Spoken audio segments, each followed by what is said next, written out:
We're drinking great whiskey. We're hearing about harrowing acts on Dan's body. I'm not going to start with what I thought I was going to start with. I'll just tell you that there are now officially journalists being injured and killed in Ukraine, and it is horrific, and we'll have more news on that another day. But let's talk about Elon and Putin. Elon's challenging him on Twitter.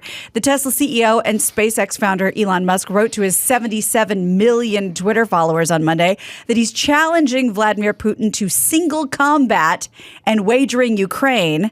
In the tweet, he said, "I hereby challenge Vladimir Putin to single combat. Stakes are Ukraine." He tagged the Kremlin's official account and asked, "Do you agree to this fight?" Fox News reports that the tweet prompted a nearly immediate response from the head of Russian space agency, who has traded words with Musk in the past. This is what he said: "You little devil are still young. Compete with me, weakling. It would only be a waste of time. Overtake my brother first." Ukrainian Vice Prime Minister Mikhailo Fedorov then chimed in, said, "I'm sure that Elon Musk can send Putin to Jupiter, and he's not playing because he's been running a fundraiser to launch Putin into space for weeks." It is weird that, no matter how advanced and technologically advanced, and who could be more technologically advanced than Elon or, the first people to put something into orbit, maybe a monkey or a woman or something.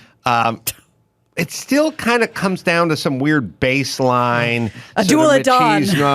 Who'd kick whose ass? Yeah. Yeah, it's just people come up and have a problem with everybody, but not really Mike Tyson, because he could punch them in a world of high tech and digital everything. There still comes down to this visceral sort of, how big's that guy's biceps and could I take him? And it's weird that that's such a big part, or still a part, when we're hardwired for that. You got people flying drones, the missiles that we launch are being guided by some nerd in Florida who's using a joystick, but somehow that guy's got guns, still factors in. Yeah. Interesting. Yeah, and Primal. that's not going away. Primal.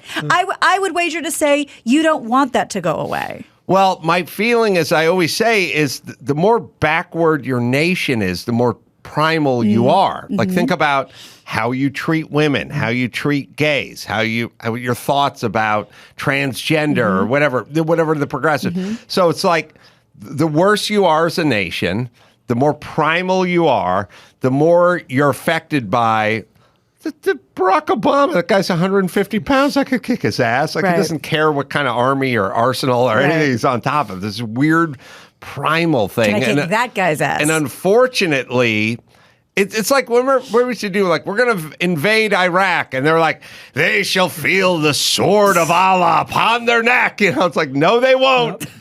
They're going to light you up with A-10s. Yeah. That's the way we're going to do it, with a bunch of technology. But it's like, that guy's weak or that guy's soft. And it'd be nice if we could kind of get them on board with that thing. But I feel like the worse and more rogue a nation is, the more primal they are. And the more it just comes down to, I could kick Kamala Harris's ass. Why can't I go into Ukraine? Who do you think would be the most badass world leader? Like somebody you would not want to get in a fist fight I would say the mayor of Kyiv, which happens to be a Klitschko. Klitschko. But I'm talking about a whole country. I used to say, find the tape. I used to say to Alec Baldwin, you got to put on 30 pounds. He listened. Yeah. You got to grow a big beard. Kind of listen. And you have to put on a 3-piece suit with a pocket watch. And you just have to come in and go, I said good day. Just be this big blustery Roosevelt type bellowing guy, and that'll instill fear into all the horrible nations. Yeah. And that was 25 years ago. Yeah, but you could kick Roosevelt's ass, just push his wheelchair down the stairs, right? Yeah. Different. Sorry, different one. Yeah. The other I'm saying, I don't know if there's any world leader out there, because they all talk tough, but none of them look tough. Like, that's true. Like, you could kick the shit out of Trump. Like, you could kick the shit out. Putin, they say Putin's a tough. He's not a big guy. Like, when he takes his shirt off, he's not a muscular guy. Hopefully Herschel Walker gets into Congress. That's right. Yeah. Maybe Trudeau, the Canada guy. He's in pretty good shape. He's in good shape. Yeah. Right? But you mess up his hair, he's going to be very upset. All right. William Hurt, some very interesting William Hurt news that maybe you guys knew, but I certainly didn't. He, Kiss of the Spider Woman, Big Chill, broadcast news. He has died. He was 71. The cause of his death, shared by the family, not shared by the family, but he was diagnosed with prostate cancer in 2018. And I saw all these tributes coming out, and then I saw on Twitter a woman put out, like, don't forget the guy you're saying all these wonderful things about, like, abused Marlee Matlin and raped her and beat her. And I was like, what? So I looked into that, and she wrote a book in the 80s. And New York Post had a whole thing about it. When asked about his death, she did say, he was one of a kind. He was a brilliant actor. We've lost a great actor. They met on the set of Children of a Lesser God. She was 19. He was 35. They immediately started dating, I guess. And several years after they split, the actress put in her 2009 memoir called I'll Scream Later that she was subjected to abuse throughout the relationship. She accused her of raping and beating her after coming home drunk, also berating her in the car after she won an Oscar for Children of Lesser God. You can't berate someone who can't hear. What are we going to do? All they do is see your hands flying around and spittle coming out. They don't know if you're talking to some guy who cut you off on the road or you make a good point. It's toward you. Sure. You can't. I mean, I guess if you're keeping your interpreter honest, you'd find out eventually. Wow. Does the interpreter have to read the audiobook? Oh, that's a good question. I bet he does. So in a statement released at the time, Hurt didn't deny the allegations, but he did say, we all are at fault here, and I apologize for any hurt I caused, no pun intended. I think there was some substance abuse that he admitted to and was like, listen, I did things I'm not proud of. I read this after the fact, of course. So it's a dark chapter in his history. He's been accused by more than just her. There's been other women in his life. Well, I read a story. I read a thing in the New York Times, an obit, and they said, he had a bit of a problematic history with women and substance abuse. And really? See, that was so weird. You see an entertainer that's fucked up. Normally there's his character was always so woke and subtle and friendly and measured, and I guess we should have seen it coming like Ellen. That's right. But I mean, I never would have thought of that. And also, he was young. I mean, relatively 71. young when he died. Yeah. I didn't know he was that young when he was doing all those other movies. like broadcast news and Yeah, I'm really curious about her book now too, because like we discovered before, she's had the same interpreter, the man, for decades. So that would be very interesting. Yeah, Dawson, you should do her audiobook. Give us a little chapter about William Hurt raping you. Jesus. Yeah, tell us about William Hurt raping you. Come on, Dawson. Pass the whiskey. It's getting dark in here. Come on. No, not like that. I'm sorry. I'm sorry. Whoa, what brought that in? Where did that come from? Over the line. Yeah, way over the line. Let's move on to Bob Saget.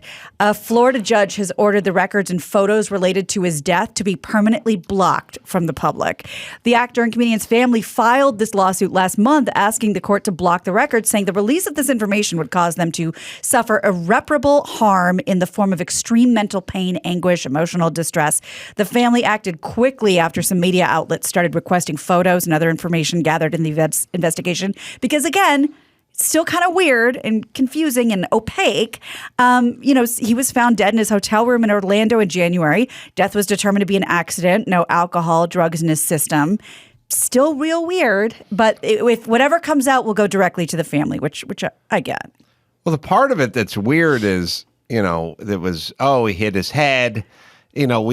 It's kind of interesting how incremental we are. Like he laid back and hit his head on the headboard and then, bled out, went to sleep. And they're like, oh, that makes sense. And then later on, it was like, no, he really hit his head. Like the impact of falling out of a 3-story building. Yeah, they were like, well, maybe he slipped and hit it on the tub or the toilet edge or something like that. And then they were like, this was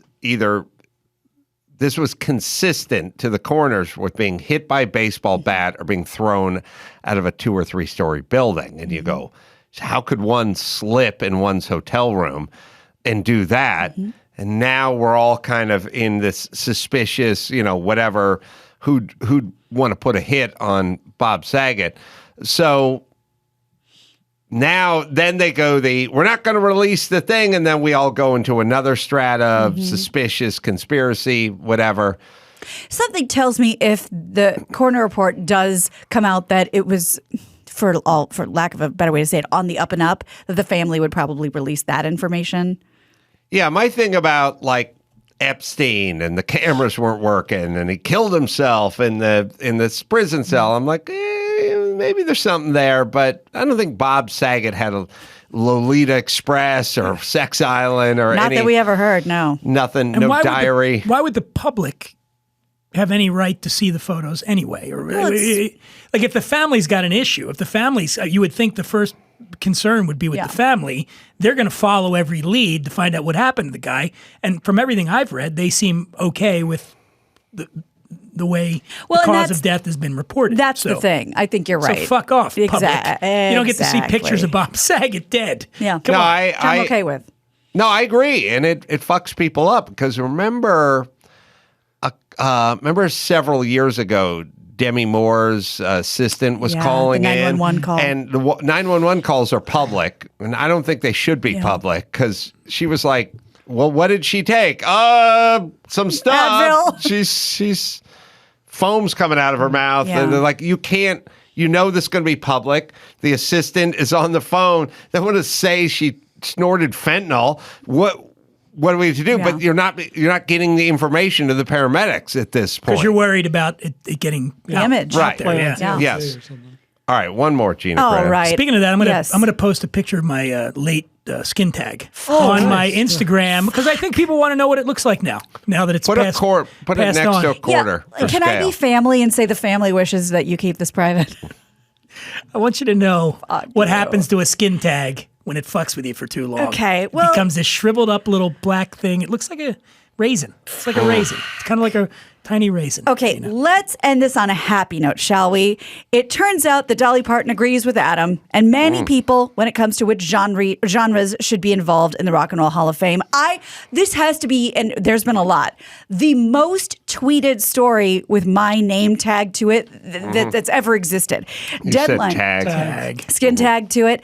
Deadline reports that Dolly Parton has withdrawn her name from this year's Rock Hall nomination. She wrote on social media she doesn't believe she has earned that right. She says, I really do not want the vote to be split because of me, so I must respectfully bow out. She indicated that she hopes the Rock Hall would consider her in the future if she puts out an actual rock and roll album. Parton, who last week hosted the Academy of Country Music Awards, was among 17 Rock Hall nominees last month. The announcement of the winners will be in May, but Dolly, being Saint Dolly, says, I'm not a rock and roller. I don't want to split the vote. I don't want to cause any problems. Just take my name off. Well, there's a Country Music Hall of Fame, and right? I'm sure she's in it. Everyone has, look, they have a, God damn it, I'm pissed now. Oh, here we go. Because I thought about motorsports. Okay. They have a motherfucking NASCAR Hall of Fame. They have an NHRA drag racing, like Hall of Fame. Every discipline has their own Hall of Fame. They have a boxing Hall of Fame. They have a UFC Hall of Fame.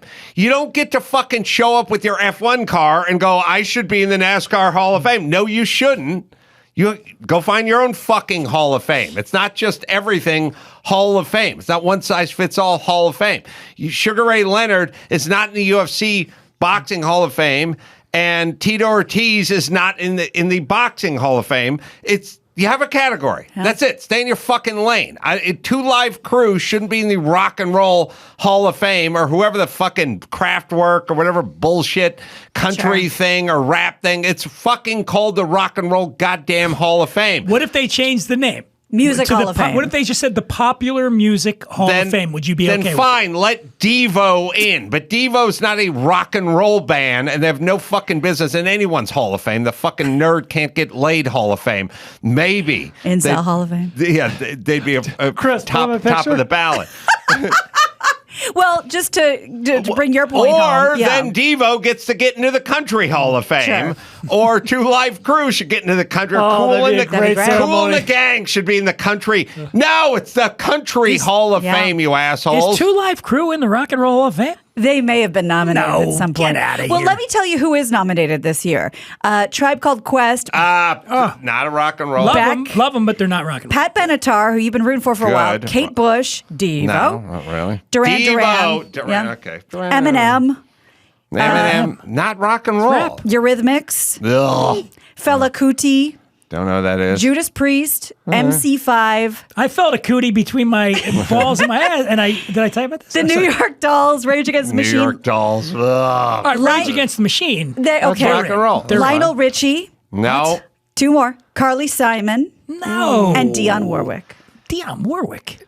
Carly Simon's written some. She could be in the upbeat Songwriters Hall of songs Fame, which or I'm whatever, sure she but is. Fine, not Dionne Warwick. Yeah, Is but that Do You Know the Way to Santa Fe? That's not rock and San roll. Jose, but Santa Fe, Jose. San Whatever it's called. Jose. No way, Jose. Yeah. Whatever. But I mean, that's not rock and roll. right.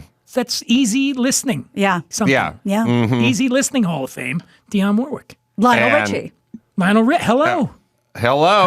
Hello. Easy Hello. listening. Hello. Yeah. No, it's all fucking scattered. But I would say have your own Hall of Fame. Let's not pollute it. Look no further than motorsports. You would say, would you let John Force, who's one of the greatest drag racers, funny car guy, John Force. legend. You know John Force, household name. All right, put him in the F1 Hall of Fame. It's like, that's insane. That's not Doesn't what make he any did. sense. Doesn't make any sense. Yes, the cars had four wheels. That's where it ended, and he needs his own Hall of Fame. And That's Dolly all. agrees. Good for Dolly. Yeah. Dolly. All right, let's bring it home. You got it. I'm Gina Grad, and that's the news. You ever have a skin tag? That was the news with Gina Grad. All right, now Austin shows have been rescheduled because of some supply chain issue with the club and the HVAC and blah, blah, blah. So that'll be rescheduled to the fall. Indianapolis coming up, Helium Comedy Club, May 6th and 7th, 4 live shows over there and doing stand-up there and live podcasts as well. Huntington Beach, Sea Lakes, that place is fun. That'll be May 20th. We'll do a live pod there. You can pre-order my book, Everything Reminds Me of Something, and you can do that on Amazon or wherever you like. And Dan Dunn, What We're Drinking with Dan Dunn and Friends. And also, that's going to be live, the Stand Comedy Club in NYC, Friday, March 25th. And then, of course, Paul Feig with the Flatch, or I should say, Welcome to Flatch. And then also Minx, 2 really good shows. You guys should go out and support and join. Until next time, it's Adam Carolla for Paul Feig and Dan Dunn saying mahalo. I used to say, find the tape. I used to say to Alec Baldwin, you got to put on 30 pounds. He listened. Yeah. You got to grow a big beard. Kind of listen. And you have to put on a 3-piece suit with a pocket watch. And you just have to come in and go, I said good day.